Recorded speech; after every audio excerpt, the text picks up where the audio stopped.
చరణ్ టీవీకి స్వాగతం. నిండు ప్రాణం ఖరీదు 18 లక్షలు. కేసు తారుమారు చేసిన పోలీసులు మైనర్ బాలునిపై కేసు నమోదు చేయకుండా తండ్రి రాగం సిద్ధు పేరు చేర్చారు. 3 రోజుల క్రితం మెదక్ జిల్లా పెద్దశంకరంపేట మండలం ఉత్తులూరు గ్రామ శివారులో రోడ్డు ప్రమాదం.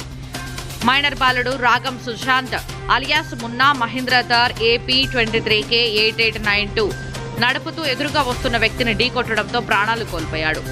మృతుడు టేక్మాల్ మండలం ఎల్పుగొండ గ్రామానికి చెందిన శివగౌడ్ 46 సంవత్సరాలు చికిత్స పొందుతూ మృతి చెందారు. పెద్దశంకరంపేట పోలీస్ స్టేషన్ ఆవరణలోనే మృతుని నిండు ప్రాణం ఖరీదు వేయడమే కాకుండా అసలైన దోషులను వదిలి వేరొకరిపై కేసు నమోదు చేయడం ఏంటని స్థానికులు ఆశ్చర్యం వ్యక్తం చేస్తున్నారు.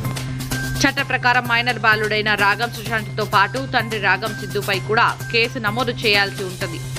10వ తరగతిలో పాస్ అయిన రాగం సుశాంత్కు గారాబంతో మహేంద్రధర్ ఇప్పించిన తల్లిదండ్రులు జైలు పాలు కావాల్సిందేనంటూ విమర్శలు వెల్లువెత్తుతున్నాయి. కేసును తప్పుదోవ పట్టించిన పోలీసులు సైతం పెద్ద మొత్తంలో డబ్బులు తీసుకున్నట్లు సమాచారం.